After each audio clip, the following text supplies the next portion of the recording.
Hey, I have a second channel. Cube Comp MTDX.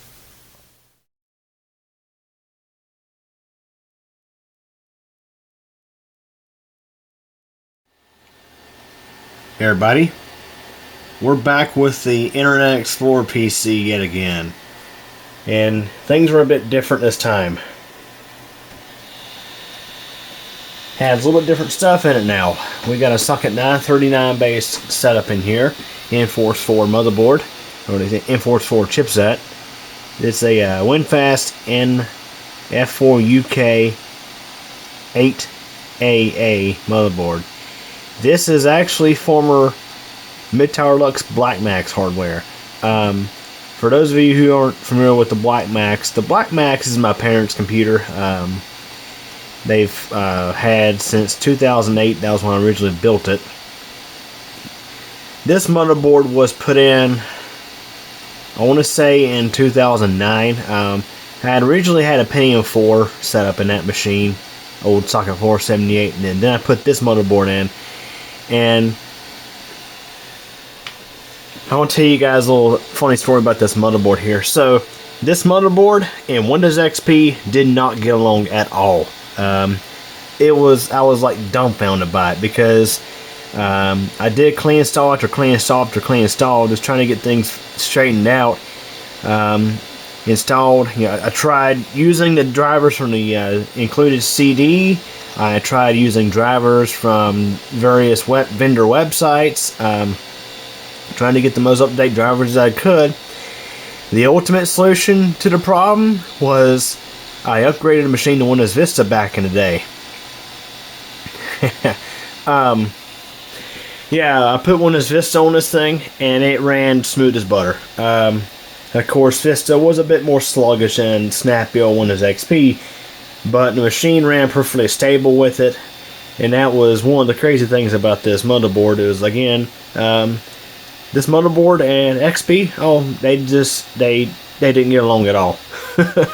Now the CPU and the RAM and the video card are all different. The motherboard is from the Blackmax. I don't know what I did with the CPU that was on it. I had a few different CPUs running on this motherboard. I started out with a single core Socket 939 Athlon 64 chips. And then I stepped up to a Athlon 64X2 3800 Plus, which I had overclocked from 2 GHz to 2.5 GHz. And this thing, it ran pretty great. And I must say, for Socket 939, the dual core CPUs, they're the ones you want to have. I mean, they made the best of this old platform. So I've got 2 gigs of DDR400 RAM in this thing. I could put up to 4 gigs in if I really want to. There's 4 slots available, and it will support the 4 gigs. CPU I have in there right now is an Athlon 64 dual core 4200 Plus.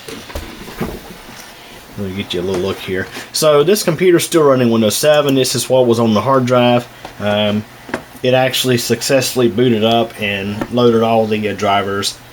I briefly hooked it up to the network, and it downloaded all the needed drivers, except for the audio. I think the audio is it says no audio output device is installed, so that would tell me it's missing a sound driver. I did remember having an issue with the sound driver, trying to find one at least. This motherboard may have had some weird audio codec.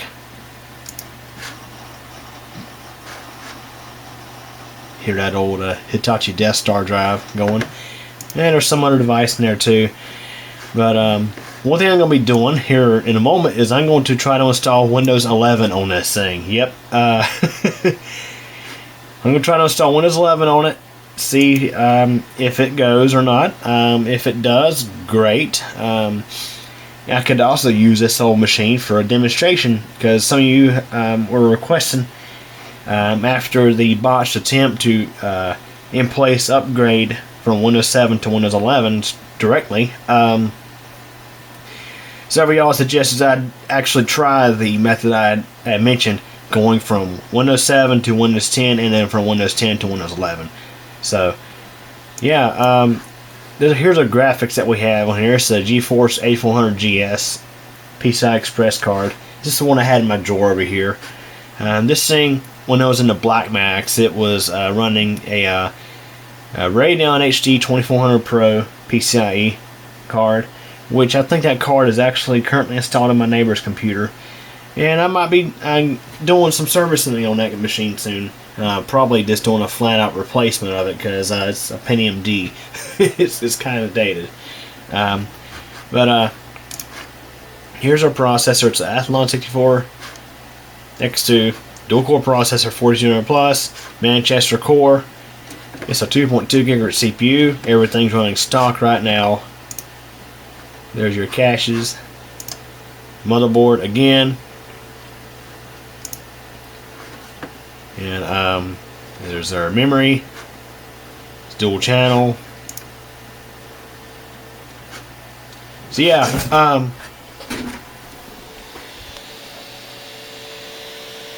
there's you a quick look inside of it. I was going to actually, my original intention was to use this video to start off my Windows 11 install on this, but I figured instead I'm going to upload this as just a general overview of this machine after its little upgrade I did. The motherboard I had is sitting over on the table. It's a Asus K8N motherboard, and it has a Enforce 3250 chipset, socket 754. It has a Mobile Athlon 64 CPU with a pretty massive overclock on it. So decided to go ahead and slap a 939 motherboard in this old thing to do some more testing. So just for the heck of it, before I end the video, I want to show you guys something funny about this motherboard. Is one of the included utilities it had was for the ability to for you to easily swap out the boot up splash screen with whatever you wanted. So there were actually utilities that you could, depending on the BIOS you had on the motherboard, there were utilities out there to where you could actually do this. But this motherboard had an included utility on the CD to where you could custom install whatever boot screen you wanted. So check this out. Yeah, we got the old splash screen for the Black Max there. That brings back memories. This is something I used to do a lot actually on older motherboards that had Phoenix Award BIOSes. Matter of fact, I still had the files to do the modding with. Basically, you would download a BIOS from the motherboard vendor's website, and you would use this utility called CB-ROM, and it's a command line interface. You would create a bitmap image, and I think the bitmap was like 640 by 480, something like that. And it was basically your boot logo, and that's pretty much how the OEMs did it back in the day. What it is the ROM chip for the BIOS right there. The programmable ROM chip there has a little bit of extra space on board to accommodate things like a BIOS full screen logo. Sometimes you could do it as a partial size logo, which, by the way, on a lot of motherboards back in the day was the Energy Star logo that you would see popped up in the right corner of the boot screen, or the boot up, the post. You could actually, some motherboard vendors would actually do this, but you could actually go in and change that one too if you wish. So yeah, that's something I used to do back in the day. I got a few motherboards around in my collection. You may see them in a channel in the future. It's pretty old stuff. Like, for example, one of them is a Socket 370 MSI board, Pentium 3. I had a splash screen flash to it for the defunct Plexi XL. It was one of the variations of the Q-Cure Plexi after the Mid-Tower Deluxe had replaced it back in the day. But yeah. So again, the Internet Explorer PC, it's got a little bit of an upgrade here. Like the motherboard was literally the thing I replaced in it, and I installed that CPU. Oh yeah, I should mention this motherboard.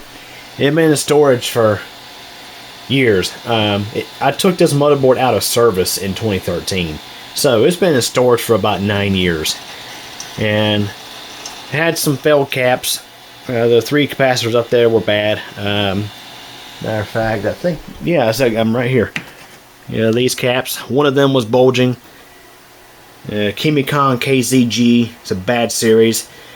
If you ever come across these on motherboards, I suggest you replace them because they will fail.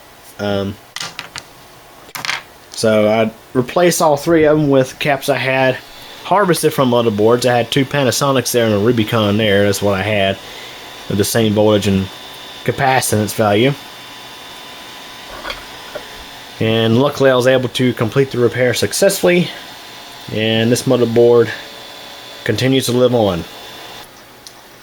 Funny to note, guys, right down there in that computer is the next generation of Blackmax hardware. So in this machine here we have the AMD A6 6420K APU on some sort of ASRock FM2 Plus motherboard.